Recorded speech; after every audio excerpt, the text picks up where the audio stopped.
पिछले एपिसोड में हमने देखा था कि बैटल शुरू हो गया होता है। उस बैटल के अंदर चेन तियान ने चेनवू के साथ फाइट करते हुए उसकी जान ले ली थी। ये देखकर तो चेन जुई और चेनवू के फादर एकदम ज्यादा गुस्सा हो जाते। वो वहाँ पर चेन तियान के फादर और उससे लड़ाई करना शुरू कर देते हैं ताकि अपने बेटे की मौत का बदला ले सके। इनकी लड़ाई यहाँ पर काफी ज्यादा जबरदस्त चल रही थी, लेकिन तब वहाँ पर चेन युवी जो होती है उसके सेकी मास्टर आ चुकी थी। जो वहाँ पर आने के बाद चेन तियान उसकी फादर और लाउजी के ऊपर अटैक करते हुए उन्हें वहां पर घायल कर देती है, जिसके बाद यहाँ से ये एपिसोड शुरू होता है। तो इस एपिसोड की शुरुआत में सेक्ट मास्टर ने एक बहुत ही ज्यादा खतरनाक अटैक चेन तियान और बाकियों के ऊपर कर दिया था, लेकिन तब चेन तियान के फादर अपनी पावर का इस्तेमाल करते हुए सेक्ट मास्टर के अटैक को रोकने की वहां पर कोशिश करते हैं, लेकिन फिर भी उनका जो अटैक था वो उतना ज्यादा पावरफुल नहीं था और सेक्ट मास्टर के अटैक ने उनके ऊपर हमला करते हुए उन्हें उठाकर दूर फेंक दिया था। इस वजह से उनकी हालत अब बहुत ज्यादा खराब हो चुकी होती है। चेन तियान के फादर को वहां पर कुछ समझ नहीं आ रहा था कि अब वो यहाँ पर करे तो करे क्या, इसलिए वो सेकंड अंकल के पास आते हैं और उससे कह रहे होते हैं तुम्हें यहाँ पर इस सेट की हेड की पोजीशन चाहिए ना, तो ठीक है मैं तुम्हें इस सेट के हेड की पोजीशन देता हूँ, लेकिन इसके बदले तुम्हें चेन तियान और लाउजी को जिंदा छोड़ना होगा। तुम उन दोनों को जिंदा छोड़ दो, उसके बाद तुम्हें मेरे साथ जो करना है वो कर सकते हो, चाहे मेरी जान ले लो या फिर मेरे 100 टुकड़े क्यों ना कर दो, मुझे उससे कोई फर्क नहीं पड़ता, लेकिन चेन तियान और लाउजी को जिंदा छोड़ दो। ये सुनकर सेकंड अंकल कह रहा होता है तुम्हारा दिमाग तो नहीं खराब हो गया? जब चेन तियान मेरे बेटे को मार रहा था तब उसने कुछ मुझसे पूछा था, उसने तो डायरेक्ट मेरे बेटे की जान ले ली थी ना, तो आज मैं इसे जिंदा कैसे छोड़ सकता हूँ? मैं इसे जिंदा नहीं छोड़ूंगा, भले से मेरे पास हेड की पोजीशन क्यों ना आ जाए, तब भी मैं इस चेन तियान को नहीं छोड़ने वाला। जब तक चेन तियान नहीं मरेगा तब तक कि मेरे बेटे की आत्मा को शांति नहीं मिलेगी, इसलिए भूल जाओ अपने बेटे को, आज उसका मरना तय है, वो किसी से भी नहीं बच सकता। इसके बाद सेकंड अंकल ने सेक्ट मास्टर से ही रिक्वेस्ट करना शुरू कर दिया था कि प्लीज चेन तियान की जान ले लो, मैं कैसे भी करके अपने बेटे की मौत का बदला लेना चाहता हूँ। ये सुनकर सेक्ट मास्टर जो होती है वहाँ पर अपने एक और अटैक को एक्टिवेट करने लगती है ताकि इस अटैक का इस्तेमाल करते हुए वो चेन तियान की यहाँ पर जान ले सके। चेन तियान के फादर एकदम घबरा चुके थे कि अब वो करे तो करे क्या, क्योंकि वो पहले से ही काफी ज्यादा इंजर्ड है। इसके बाद सेक्ट मास्टर ने जैसे ही अपना अटैक एक्टिवेट किया था वो अटैक बहुत ही ज्यादा खतरनाक होता है। सेक्ट मास्टर ने सबसे पहले चेन तियान के फादर के ऊपर ही अटैक कर दिया था ताकि उसे मारने के बाद वो आराम से चेन तियान को मारेगी। उसके फादर वो अटैक रोकने की कोशिश कर रहे होते हैं, लेकिन वो अटैक बहुत ही ज्यादा पावरफुल था। ऐसा लग रहा था कि उनकी यहाँ पर जान चली जाएगी, लेकिन तभी अचानक से वो जो अटैक होता है अपने आप ही डिस्ट्रॉय हो जाता है, क्योंकि किसी और बंदे ने अपनी पावर का इस्तेमाल करते हुए इस अटैक को यहाँ पर डिस्ट्रॉय कर दिया था। इसी के साथ देखते ही देखते सेक्ट मास्टर के जितने भी वहाँ पर अटैक वगैरह होते हैं वो सब खत्म हो चुके थे और उसके चुंगल से चेन तियान और लाउजी भी बाहर निकल कर आ जाते हैं। किसी को समझ नहीं आ रहा था कि आखिर ये सब यहाँ पर कर कौन रहा है, कौन आ गया यहाँ पर। तब वहाँ पर ज़ेन्नान नाम के एक एल्डर आते हैं जो कि चेन फैमिली के एक सुप्रीम एल्डर है। उन्होंने ही यहाँ पर अपनी पावर का इस्तेमाल करते हुए चेन तियान और उसके फादर को बचाया था। जैसे ज़ेन्नान वहाँ पर आए होते हैं, चेन फैमिली के जितने भी मेंबर थे वो सभी मिलकर उन्हें ग्रीट करने लगते हैं, क्योंकि चेन फैमिली के वो सबसे बड़े एल्डर हैं। ज़ेन्नान सेक्ट मास्टर से कह रहे होते हैं तुम यहाँ पर मेरी चेन फैमिली के लोगों को मारने के लिए आई थी, तो मैं यहाँ पर तुम्हें रोकने ना हूँ। तुम्हें क्या लगता है कि चेन फैमिली के अंदर ऐसा कोई भी बंदा मौजूद नहीं है जो तुमसे मुकाबला कर सके? नहीं, ये तुम्हारी सबसे बड़ी गलतफहमी है। आज मैं तुम्हें दिखाता हूँ कि चेन फैमिली के लोगों के अंदर कितनी पावर होती है। जिसके बाद ज़ेन्नान ने अपने कई सारे पावरफुल स्लैश अटैक को सेक्ट मास्टर के ऊपर ही करना शुरू कर दिया था। उनके अटैक जो होते हैं वो सामने से नहीं अटैक कर रहे थे बल्कि पीछे से आकर अटैक कर रहे थे, लेकिन तब भी सेक्ट मास्टर अपने सारे के सारे पावर का इस्तेमाल करते हुए सभी अटैक को डिस्ट्रॉय करते जा रही थी। ज़ेन्नान का भी उसके ऊपर कोई अटैक अभी तक के नहीं लगा होता है। वो ज़ेन्नान से कह रही थी ये छोटे मोटे ट्रिक का इस्तेमाल करते हुए तुम चले थे मुझे हराने के लिए, ऐसा कभी नहीं होने वाला, ये तुम्हारी सबसे बड़ी भूल है, तुम यहाँ पर मेरा कुछ नहीं बिगाड़ सकते, मैं बाकियों के साथ तुम्हें भी खत्म कर दूंगी। जो सुनकर ज़ेन्नान कह रहे होते हैं तुमसे तो मैं बहुत पहले से फाइट करना चाहता था, तो तुम्हें क्या लगता है कि मैं यहाँ पर तैयारी करके नहीं आया हूँ? अभी मैं तुम्हें दिखाता हूँ कि मैं क्या कर सकता हूँ। जिसके बाद ज़ेन्नान ने वहाँ पर अपनी मार्शल स्पिरिट को बाहर निकाल लिया था, जो कि बहुत ही ज्यादा बड़ी और पावरफुल होती है। उनकी मार्शल स्पिरिट के बाहर आते ही चेन तियान के फादर और बाकी लोग जो उनके सपोर्ट में हैं वो सभी भी हमला करने के लिए तैयार हो जाते हैं, ताकि अगर यहाँ पर फाइट हुई तो वो लोग भी यहाँ पर सेक्ट मास्टर और उसके साथियों पर अटैक करने की कोशिश करेंगे। दोनों तरफ के लोग पूरी तरह से तैयार तैयार थे एक दूसरे से लड़ने के लिए। ये सुनकर सेक्ट मास्टर कह रही होती है, क्या तुम मुझे यहाँ पर धमका रहे हो? तुम्हें इतनी औकात कैसे हो गई कि आखिर तुम यहाँ पर मुझसे जुबान लड़ाने की कोशिश कर रहे हो? जिस पर ज़ेनान कह रहे थे, अगर तुम्हें ये धमकी लगती है तो ठीक है, बस एक बार बैटल लड़ लो, उसके बाद तुम्हें खुद पता चल जाएगा कि किसकी धमकी कितनी पावरफुल थी। इस चीज को देखकर सेक्ट मास्टर जो थी वो समझ चुकी थी कि नहीं, मैं यहाँ पर अकेले इतने लोगों का मुकाबला तो नहीं कर सकती। इसलिए वो वहाँ पर ज़ेनान से कह रही होती है, देखो मैं यहाँ पर चैन फैमिली का जो भी मैटर है उन सभी को छोड़ने के लिए तैयार हूँ, लेकिन मेरी जो डिसाइपल है चेन यूवी, बस मैं उसे जिंदा देखना चाहती हूँ। तुम लोग उसे छोड़ दो, उसके बाद मुझे किसी से कोई मतलब नहीं है, मैं अपने डिसाइपल को यहाँ से ले जाऊंगी। ये सुनकर ज़ेनान कह रहे होते हैं, मुझे भी नहीं चाहिए ऐसी कोई लड़की हमारे चैन फैमिली में जो अपनी ही चैन फैमिली से गद्दारी करने की कोशिश करे। ले जाओ चैन यूवी को यहाँ से और कभी भी यहाँ पर दोबारा मत लेकर आना। ये सुनकर सेक्ट मास्टर जो होती है वो वहाँ पर टेलीपोर्ट होने वाला पोर्टल बनाने लगती है ताकि उसकी मदद से वो चैन यूवी को अपने सेक्ट में ले जा सके। चैन यूवी कह रही थी, नहीं सेक्ट मास्टर, आप ऐसा नहीं कर सकती, आपको मेरे फादर को भी ले जाना होगा, मैं उन्हें यहाँ पर अकेला नहीं छोड़ सकती।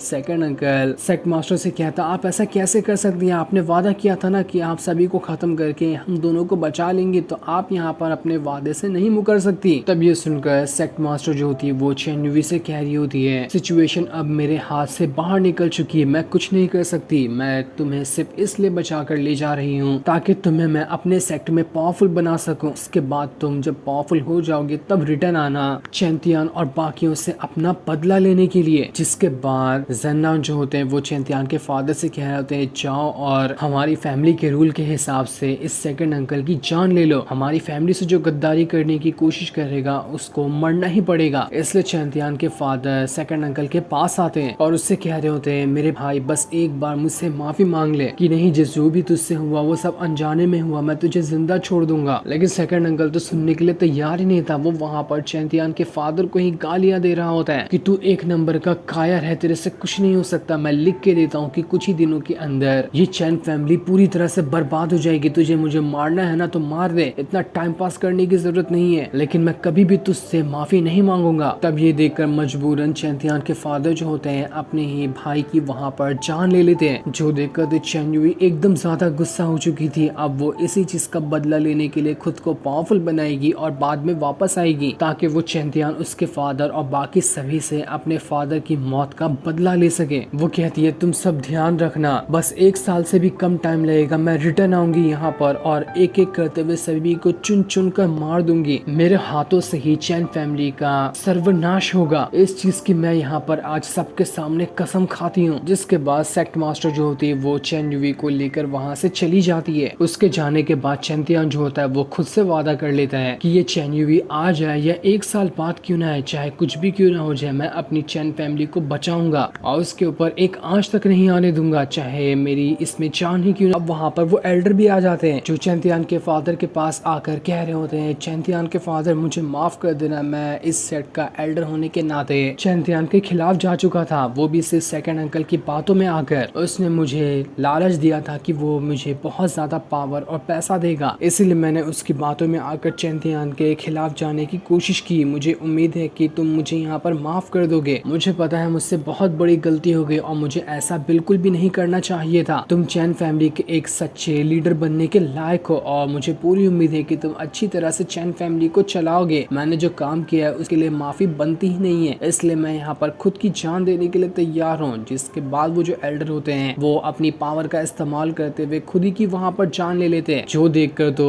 चैंतियान के फादर को बहुत ज्यादा बुरा लगा था कि आखिर एल्डर ने अपनी जान क्यों ले ली। ज़ेनान कह रहे होते हैं, लालच बहुत बुरी बला होती है, जो भी लालच करता है उसका आखिरी में ऐसा ही अंजाम होता है। एल्डर ने भी लालच की और उन्हें यहाँ पर उसका अंजाम भुगतना पड़ा। एल्डर के मर जाने के बाद अब सिर्फ वो अंकल ही बचे हुए थे। वो वहाँ पर भागते हुए चैंतियान के फादर के पास आते हैं और उससे कहते हैं, भाई मुझे माफ कर देना, मुझसे बहुत बड़ी गलती हो गई, मैं यहाँ पर तुमसे माफी मांगने के लिए तैयार हूँ, मैं हर चीज के लिए माफी मांग लूंगा, बस तुम यहाँ पर मेरी जान बख्श दो। मैंने भी सेकंड अंकल का साथ दिया है लेकिन मेरा कोई गलत इंटेंशन बिल्कुल भी नहीं था। ये सुनकर चैंतियान के फादर कह रहे होते हैं, ठीक है जाओ, मैंने तुम्हें माफ किया, लेकिन आज के बाद से कभी भी चैन फैमिली में दिखाई मत देना वरना मैं तेरी जान ले लूंगा। चला जा यहाँ से, तेरी कोई जरूरत नहीं है इस चैन फैमिली के अंदर। जो सुनकर फोर्थ अंकल वहाँ से चला जाता है। जिन्नान जो होते हैं वो चैंतियान के फादर से कह रहे होते हैं, लगता है कि चैन फैमिली के सारे दुश्मन अब खत्म हो चुके हैं, इसलिए चैन फैमिली की अब सारी जिम्मेदारी तुम्हारे कंधों पर है। तुम्हें ही चैन फैमिली को अच्छे से संभालना है और इसे हर मुश्किलों से बाहर निकालते हुए वापस से पहले जैसा करना है। उम्मीद है कि तुम इस काम में खरे उतरोगे। लेकिन चैंतियान के फादर कह रहे होते हैं, आज जो भी हुआ वो सब मेरी वजह से हुआ, शायद मैं ही यहाँ पर लीडर बनने के लायक नहीं हूँ, इसलिए मैं अब से चैन फैमिली का लीडर नहीं बनना चाहता। मैं ये पोजीशन अपने थर्ड ब्रदर को दे रहा हूँ। ये सुनकर तो सारे के सारे लोग हैरान रह जाते हैं कि आखिर चैंतियान के फादर को क्या हो गया। थर्ड ब्रदर उनसे कह रहे होते हैं, एक बार फिर से सोच लो, तुम ऐसा नहीं कर सकते, लीडर तुम ही हो और तुम ही हमेशा रहोगे। लेकिन चैंतियान के फादर तो सुनने को तैयार ही नहीं थे। वो कहते हैं, मैंने अपना मन बना लिया है और मैं अपने फैसले से कभी पीछे नहीं हटने वाला। मुझे पूरी उम्मीद है कि तुम इस चैन फैमिली को अच्छे से संभालोगे। जो सुनकर अब थर्ड अंकल भी क्या कहते, वो भी इस चीज के लिए मान जाते। जिसके बाद जिन्नान चैंतियान के फादर से कह रहे होते हैं, भले से तुम अब चैन फैमिली के लीडर ना रहो, लेकिन तब भी अगर तुम्हें कभी भी किसी भी चीज की जरूरत होगी तो मुझसे कहना, मैं तुम्हारी मदद जरूर करूंगा। ये सुनकर चैंतियान के फादर जिन्नान का वहाँ पर शुक्रिया कर रहे होते हैं। चैंतियान के फादर चैंतियान और लाओजी से कह रहे होते हैं, मैं बस अब यहाँ पर तुम लोगों के साथ टाइम बिताना चाहता हूँ, मुझे बाकी की कोई जिम्मेदारी नहीं चाहिए। जो सुनकर तो वो दोनों भी काफी ज्यादा खुश हो चुके थे। ये सीन दिखाते ही ये एपिसोड यहीं पर एंड हो जाता है। Thanks for watching.